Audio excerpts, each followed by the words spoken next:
Geography এট এ glance চ্যানেলে সকলকে স্বাগত জানাই। আজ আমরা আলোচনা করব সমস্থিতি নিয়ে। দেখো, মার্কিন ভূতত্ত্ববিদ ক্লারেন্স ডাটন 1889 খ্রিস্টাব্দে সর্বপ্রথম সমস্থিতি শব্দটি ব্যবহার করেন, অর্থাৎ আইসোস্ট্যাসি এই শব্দটি প্রথম ব্যবহার করেন। সে সময় কি হতো, ভূমির ব্যবহার বা জরিপ কাজে বিভিন্ন অংশের প্রত্যাশিত অভিকর্ষের গড়মিল থেকে সম্ভবত সমস্থিতি ধারণার জন্মটা হয়েছিল। আইসোস্ট্যাসি শব্দটি দুটি গ্রিক শব্দ আইসোস ও স্ট্যাসিস এর মিলনে তৈরি। আইসোস কথার অর্থ হলো সমতা, আর স্ট্যাসিস বলতে বোঝায় নিশ্চল স্থিতি। সুতরাং আইসোস্ট্যাসিস শব্দটির ব্যুৎপত্তিগত যদি অর্থ আমরা বের করতে চাই, তার অর্থ কি দাঁড়াবে? স্থিতিসাম্য বা স্থিতি সমতা।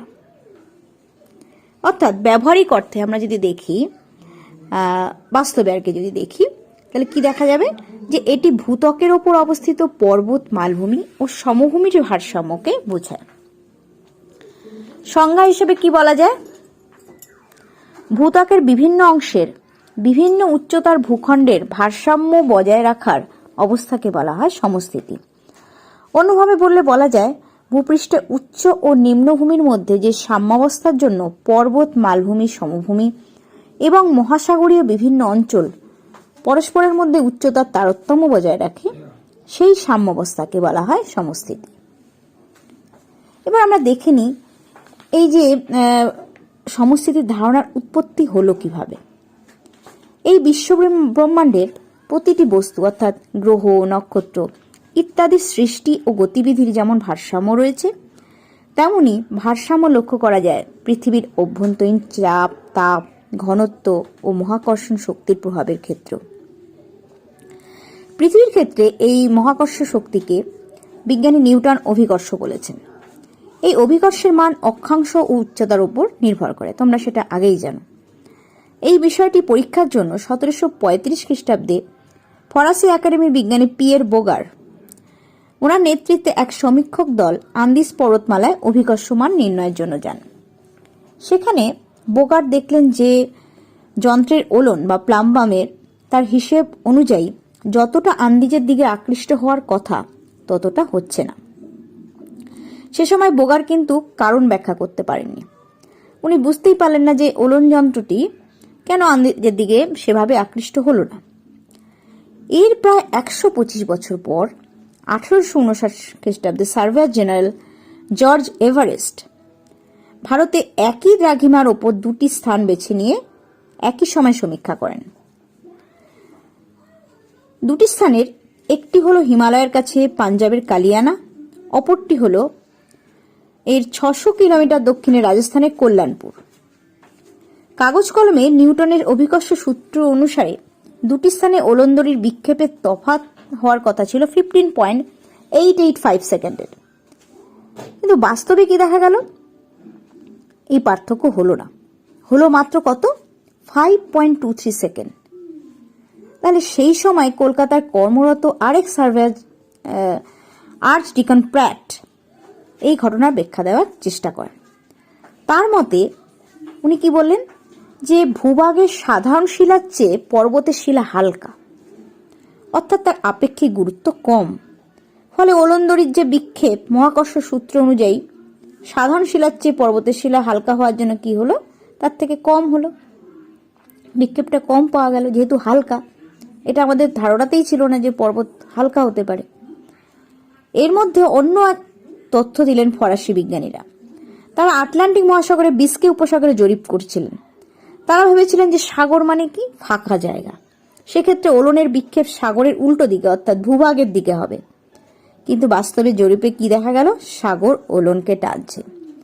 এর থেকে অনুমান করা সহজ হলো যে সাগর গর্ভের যে শিলা তার ভর মহাদেশ অপেক্ষা বেশি, অর্থাৎ মহাসাগরীয় শিলার ভর বেশি। জিওডের আকৃতি পৃথিবী অভিকর্ষজনিত তাত্ত্বিক মান ও ভূপৃষ্ঠের পরিমাপ করে পাওয়া অভিকর্ষজনিত মানের পার্থক্যকে অভিকর্ষজ বিচ্যুতি বলে। এই সমস্ত ফলাফল বিজ্ঞানীদের ভাবাতে বাধ্য করল। কি কি? পর্বত বা উচ্চভূমি বিশাল অতিরিক্ত বস্তুপুঞ্জ ধারণ করলেও তার আয়তনের অনুপাতে অতিরিক্ত মহাকর্ষণ শক্তি সৃষ্টি করে না। বিশাল হলেও কি হচ্ছে, তার আয়তনের অনুপাতে কিন্তু মহাকর্ষ যে শক্তি সৃষ্টি করতে পারছে না। কেন করছে না সেটা নিয়ে ভাবতে শুরু করলেন বিজ্ঞানীরা। ভূত্বকে হালকা মহাদেশীয় শিয়াল স্তর মহাসাগরীয় ভারী সীমাস্তরের ওপর রয়েছে এবং প্রত্যেকটি মহাদেশীয় ভূভাগ তার সমপরিমাণ ভারী ব্যাসল্ট শিলা স্থানচ্যুত করে তার উপর অবস্থান করছে। আর ভাসমানতার তত্ত্বে কি বলেন, অর্থাৎ উদস্থৈতিক সাম্যে বাউন্সির তত্ত্বে কি বলেন, যে জলের মধ্যে ভাসমান বস্তুর পরস্পরের মধ্যে যেমন স্থিতিসাম্য বজায় থাকে, সমস্থিতিক সাম্যের ক্ষেত্রেও অ্যাস্থেনোস্ফিয়ারের মধ্যে ভাসমান শিলামণ্ডলের বিভিন্ন অংশের মধ্যে স্থিতিসাম্য বজায় রয়েছে। অর্থাৎ এই সাগর, মহাসাগর, পর্বত, মালভূমি প্রত্যেকে একটা সাম্য অবস্থায় রয়েছে। এই সমস্ত অনুমানের উপর ভিত্তি করে John Dalton, AIH Pratt, Airee, P Boger বিভিন্ন ভূতত্ত্ববিদরা সমস্থিতি সম্পর্কে বিভিন্ন তত্ত্ব উপস্থাপন করলেন। আজকে আমরা এয়ারির তত্ত্ব ও প্র্যাটের তত্ত্ব নিয়ে আলোচনা করব। এয়ারির সমস্থিতি ধারণার তত্ত্বে উনি কি বললেন দেখো, 1855 খ্রিস্টাব্দে ব্রিটিশ জ্যোতির্বিজ্ঞানী GV এয়ারি সর্বপ্রথম সমস্থিতির ধারণা ব্যক্ত করেন। তার ধারণা ভাসমানতার ধর্ম অর্থাৎ ল অফ ফ্লোটেশনের ওপর প্রতিষ্ঠিত। তার বক্তব্যগুলো কি ছিল? প্রথমত, পর্বত, মালভূমির সমভূমি প্রভৃতি অল্প ঘনত্বযুক্ত হালকা মহাদেশীয় ভূত্বকের খণ্ডগুলি অধিক ঘনত্বযুক্ত ভারী অ্যাস্থেনোস্ফিয়ারের ওপর ভেসে আছে। অর্থাৎ উনি কি বললেন, যে পর্বত, মালভূমির সমভূমি এটা হচ্ছে হালকা মহাদেশীয় ভূত্বক, ভারী অ্যাস্থেনোস্ফিয়ারের ওপরে ভেসে আছে। ভাসমানতার নিয়মানুসারে ভূপৃষ্ঠের যে অংশ যত উঁচু সে অংশ ভূ অভ্যন্তরে ততই বেশি প্রসারিত। অর্থাৎ ভূপৃষ্ঠের উঁচু অংশগুলি ভূ অভ্যন্তরের গভীরতা বেশি এবং নিচু অংশগুলির গভীরতা কম হয়। এই ছবিতে তোমরা দেখতে পাচ্ছ যে মাঝের যে দণ্ডটি তার উচ্চতা সব থেকে বেশি, তাই তো?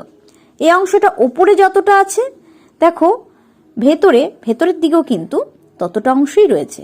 অর্থাৎ যে অংশ উঁচু, পর্বত, হিমালয় পর্বত তোমরা যদি উঁচু দেখছো, তার মানে তার রুট বা মূলটাও কিন্তু অ্যাস্থেনোস্ফিয়ারের মধ্যে ততটাই আছে।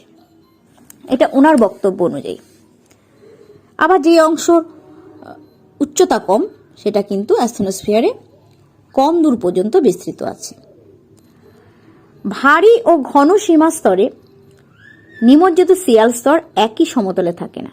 গভীরতা বেশি হলে ভূমির উচ্চতা বেশি, আর গভীরতা কম হলে ভূমির উচ্চতা কম। অর্থাৎ ভেতরে যতটা থাকবে ওপরেও ঠিক ততটাই থাকবে। এটা উনি একটা সুন্দর পরীক্ষার মাধ্যমে প্রমাণ করেছেন। এই ছবিটিতে তোমরা দেখবে যে কিভাবে, কত সুন্দরভাবে তিনি উপস্থাপন করেছেন। এয়ারি তার তত্ত্বটি একটি বৈজ্ঞানিক পরীক্ষার সাহায্যে দেখান। তিনি দেখেন যে সমান ঘনত্বযুক্ত বিভিন্ন দৈর্ঘ্যের কাঠের খণ্ড জলে ভাসে না বলে সেগুলি বিভিন্ন উচ্চতায় ভাসতে থাকে।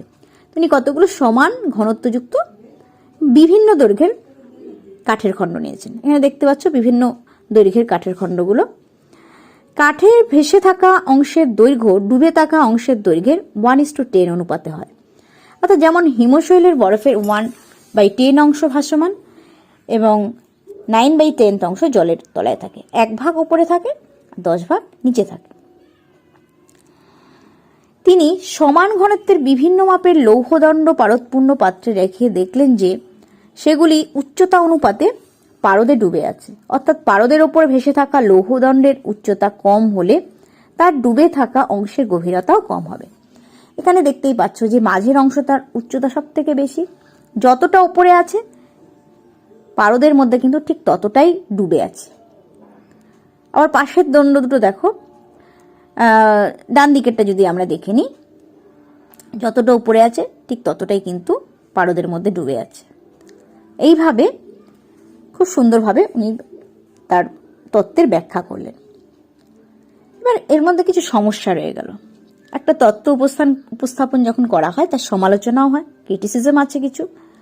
দেখো, এয়ারি কি দাবি করেছেন, যে ভূত্বকের ভূমিরূপগুলি অর্থাৎ পর্বত, মালভূমি, সমভূমি ভূত্বকের নিচে উচ্চতা অনুপাতে গ্রথিত আছে, কিন্তু বিজ্ঞানীদের মতে অপেক্ষাকৃত হালকা কোনো ভূমির পক্ষে, অর্থাৎ শিয়াল অপেক্ষাকৃত হালকা, অপেক্ষাকৃত ভারী সীমা বস্তুর মধ্যে এত গভীরে গ্রথিত হওয়ার সম্ভাবনা প্রায় নেই।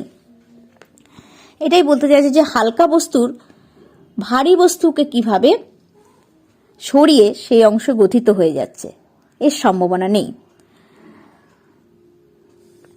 এছাড়া এয়ারি আরো বিশ্বাস করতেন যে হিমালয় পর্বতের মতো এত বিশাল ভূমিরূপেরও ভূ অভ্যন্তরে প্রায় সমপরিমাণ মূল বা রুট থাকবে। বাস্তবে এরূপ গভীর তলদেশে উত্তাপ এত অধিক থাকবে যে তাতে কোনো কঠিন মূল থাকা সম্ভব নয়।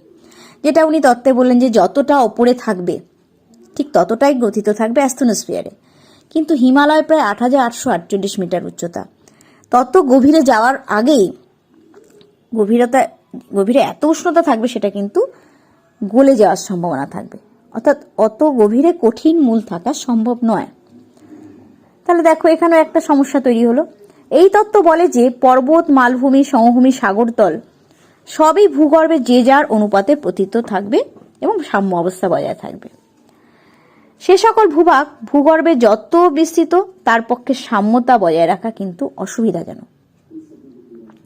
তাহলে এই সমস্যাগুলো কিন্তু রয়েছে, সেটা প্রত্যেক তত্ত্বেরই থাকে। এবার চলে আসি প্র্যাটের তত্ত্ব। উনিও আইসোস্টেসির ওপরেই তত্ত্ব খাড়া করেছেন, দুটো একটু আলাদা কিন্তু দুজনে একই কথা প্রায় বলতে চেয়েছেন। 1859 খ্রিস্টাব্দে গণিতবিদ A.J.H. প্র্যাট সমস্থিতি বিষয়ে এক নতুন ধারণা প্রকাশ করেন। তার তত্ত্বের মূল বক্তব্যগুলো কি? প্রথমত, প্র্যাট মনে করেন ভূত্বকের বিভিন্ন অংশগুলির বিষম ঘনত্বের হলেও সমান গভীরতাকে নির্দেশ করে। এয়ারি কি বললেন যে ঘনত্ব কিন্তু সবার সমান। দেখো কাঠের দণ্ডগুলো 2.7 করে ঘনত্ব রয়েছে। আর প্র্যাট কি বললেন যে বিষম ঘনত্বের কথা বলেছেন, হলেও সবাই সমান গভীরতায় থাকবে, এটা উনি বলেছেন। এই ছবিতে দেখতেই পাচ্ছ, উনি কিন্তু যে পরীক্ষাটা করেছেন সমান গভীরতায় রয়েছে। ভূত্বকের খণ্ডগুলির ভর তাদের ব্যাসের সমানুপাতিক এবং এদের ঘনত্ব বিভিন্ন। এ কারণে ভূত্বকের খণ্ডগুলি অসমান ঘনত্ব বিশিষ্ট হলেও সমান ওজনের কারণে একই চাপ প্রয়োগ করে। ঘনত্ব কিন্তু ঠিক সমান নয়, কিন্তু ব্যাস তো আলাদা আলাদা, ফলে সমান ওজনের কারণে একই চাপ প্রয়োগ করে। কোনোটা চওড়া কোনোটা সরু, কিন্তু ওজন সমান, ঠিক আছে? এই জন্য একই চাপ প্রয়োগ করে। উঁচু ভূমিভাগের অর্থাৎ পর্বতের ঘনত্ব কম, নিচু ভূমিভাগের অর্থাৎ সমভূমির ঘনত্ব বেশি। অর্থাৎ যে ভূমিভাগ যত উঁচু হবে তার ঘনত্ব তত কম হবে। ভূত্বকের এই অংশগুলি ভূ অভ্যন্তরে একটি প্রতিবিধান তলের সৃষ্টি করে, অর্থাৎ এরা নিজ নিজ ঘনত্ব অনুসারে বেশি উচ্চতায় ও কম উচ্চতায় অবস্থান করে। উনি একটা পরীক্ষার সাহায্যে প্রমাণ করলেন। নিজের বক্তব্য প্রমাণ করার জন্য প্র্যাট একটি পারদপূর্ণ পাত্রে সমান ব্যাসযুক্ত বিভিন্ন ঘনত্বের ধাতু, দস্তা, তামা, নিকেল, সীসা, লোহা, রূপা ভাসিয়ে দেখেন যে সেগুলি একটা প্রতিবিধান তলের উপর ভাসছে এবং সমান চাপ প্রয়োগ করছে। বিভিন্ন উচ্চতায় অবস্থান করে তখন সেগুলো ভাসছে। এখানে লাইন অফ কম্পেনসেশন সেটা কিন্তু এয়ারি তত্ত্বের ক্ষেত্রে ছিল না মানে একই গভীরতায় ছিল না। আর প্র্যাট কি বললেন যে একই গভীরতায় এই প্রতিবিধান তলের অবস্থান হবে। হালকা ধাতুখণ্ডগুলি বেশি উচ্চতায়, ভারী ধাতুখণ্ডগুলো কম উচ্চতায় অবস্থান করছে। এর দ্বারা তিনি প্রমাণ করেন যে বস্তু যত হালকা প্রতিবিধান তল থেকে তার উচ্চতা তত বেশি হয়। তাহলে প্রতিবিধান তল বা লেভেল অফ কম্পেনসেশন হলো ভূগর্ভে এমন এক ভারসাম্য রক্ষাকারী স্তর যার মধ্যে কোথাও ঘনত্বের তারতম্য নেই, অর্থাৎ একই ঘনত্ব থাকবে, এবং যার নিচে অনুভূমিক দিকে পদার্থসমূহ সমপ্রকৃতির। এরও সমালোচনা রয়েছে। প্র্যাটের মডেল কিন্তু বিজ্ঞানী মহলে সাদরে গৃহীত হলো না। নানা সমালোচনার ঝড় ওঠে। প্রথম কি সমস্যার কথা বলা হলো, প্র্যাট যে ধাতব মডেলের কথা বলেছেন তা বাস্তবে প্রযোজ্য নয়, কারণ ভূগোলক ধাতুতে তৈরি নয়, শিলা দিয়ে তৈরি। শিলার মধ্যে বিভিন্ন ধাতুর সমাহার থাকে, ঠিক আছে?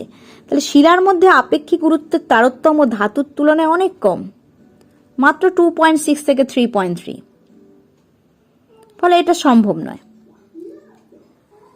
ঠিক আছে? ভূপৃষ্ঠ থেকে প্র্যাট বর্ণিত প্রতিবিধান তলের গভীরতা ঠিক কত হবে সে বিষয়ে সুস্পষ্ট কোনো ধারণা নেই এই তত্ত্বে। অর্থাৎ উনি যে প্রতিবিধান তলের কথা বলেছেন সেটা কত গভীরতায় অবস্থিত। এছাড়া বাউই, হেফোর্ড প্রমুখ বিজ্ঞানীদের মতে প্রতিবিধান তলের গভীরতা জি অর্থাৎ অভিকর্ষজ ত্বরণের উপর নির্ভরশীল।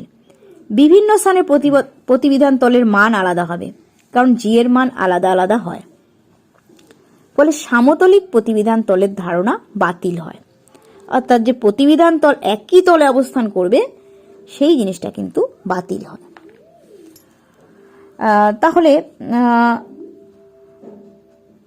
আরো বিভিন্ন যে তত্ত্বগুলো আছে, যেমন J.H. হেফোর্ড, বাউই প্র্যাটের মতকে সমর্থন করে সমস্থিতির ব্যাখ্যা দেন। ওনারা কিন্তু আবার প্র্যাটের মতকে সমর্থন করেছিলেন।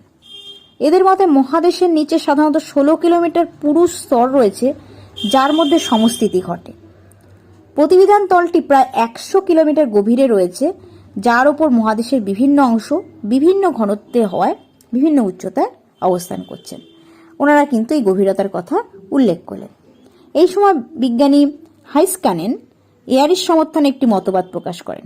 তার মতে হাইড্রোস্ট্যাটিক ভারসাম্যের মাধ্যমে পৃথিবীতে সমস্ত ভূখণ্ডের মধ্যে সমস্থিতি বজায় রাখে। তাহলে এত সমালোচনা পরেও এই দুটো তত্ত্ব কিন্তু আমাদের কাছে খুবই গুরুত্বপূর্ণ, আমাদের এই ধারণাটা আরো পরিষ্কার করার জন্য, যে কি করে মহাদেশগুলো এত উঁচু, এই পর্বতগুলো এত উঁচু হয় বা সমভূমিগুলো কেন নিচু, এই ধারণাটা কিন্তু পরিষ্কার হয়েছে। তো তাদের তত্ত্বের যদি আমরা একটু তুলনা করি, কি দেখব? অবস্থানের ক্ষেত্রে কি দেখব? যে প্র্যাট বলেছেন ভূত্বকের খণ্ডগুলি একই সমতলে অবস্থান করে। তোমরা দেখলে। এয়ারি কি বলেছিলেন? এয়ারির মতে খণ্ডগুলির তলদেশ উচ্চতা অনুযায়ী বিভিন্ন, অর্থাৎ যেটা উপরে যতটা বেশি উচ্চতা, গভীরে ততটা বেশি প্রথিত। প্র্যাট ভূত্বকের খণ্ডগুলির অসমান ঘনত্বের কথা বলেছেন, আর এয়ারির মতে এই খণ্ডগুলি সব সমান ঘনত্বের। প্র্যাটের মতে খণ্ডগুলির ওজন সব সমান, কিন্তু ঘনত্ব আলাদা হওয়ার কারণে উচ্চতা বিভিন্ন। আর এয়ারি কি বললেন? খণ্ডগুলির ওজন অসমান, ফলে ঘনত্ব সমান হওয়ায় আয়তন কম বেশি হয়। প্র্যাট বলেছেন খণ্ডগুলি এক নির্দিষ্ট তলে সমান চাপ দিচ্ছে। তিনি এই তলকে কি বললেন? প্রতিবিধান তল, লেভেল অফ কম্পেনসেশন বলে আখ্যায়িত করেছেন। এয়ারি বলেছেন ভূত্বকের বিভিন্ন খণ্ডগুলি কোনো একটা নির্দিষ্ট তলে সমান চাপ দিচ্ছে না, খণ্ডগুলি কোনো এক অন্তঃস্তরে সাবস্ট্র্যাটামের মধ্যে অনেকটা ভাসমান অবস্থায় রয়েছে। তাহলে ওনাদের তত্ত্বে আমরা তুলনা দেখলাম, থেকে আমাদের একটা স্বচ্ছ ধারণা তৈরি হলো। তাহলে আজকে আমরা এই অধ্যায়টি পড়ে কি জানতে পারলাম? যে সমস্থিতি কি, এই ধারণার উৎপত্তি হলো কি করে, এয়ারির তত্ত্ব, প্র্যাটের তত্ত্ব এবং প্র্যাট ও এয়ারির তত্ত্বের পার্থক্য। আজ তোমাদের এই অধ্যায় থেকে কিছু প্রশ্ন তোমরা পড়বে। সমস্থিতির ধারণা ব্যাখ্যা করো। এ সম্বন্ধে এয়ারি ও প্র্যাটের ধারণার মূল পার্থক্যগুলি কি কি? পরবর্তী প্রশ্ন হচ্ছে প্র্যাটের সমস্থিতি ধারণার বর্ণনা দাও। এই তত্ত্বের প্রধান দুর্বলতাগুলি চিহ্নিত করো। তাহলে তোমরা এই পর্যন্তই। তাহলে তোমরা এই অধ্যায়টি নিশ্চয়ই বুঝতে পেরেছো, এবং এ সম্পর্কে তোমাদের যদি কোনো প্রকার জিজ্ঞাসা থাকে অবশ্যই তোমরা কমেন্ট বক্সে করবে। আর অন্য কোনো যদি অধ্যায় তোমাদের জানার ইচ্ছে থাকে অবশ্যই তোমরা সেটা কমেন্ট বক্সে কমেন্ট করতে ভুলো না। তোমরা সকলেই খুব ভালো থেকো আর বইটা অবশ্যই ভালো করে পড়ো। ধন্যবাদ।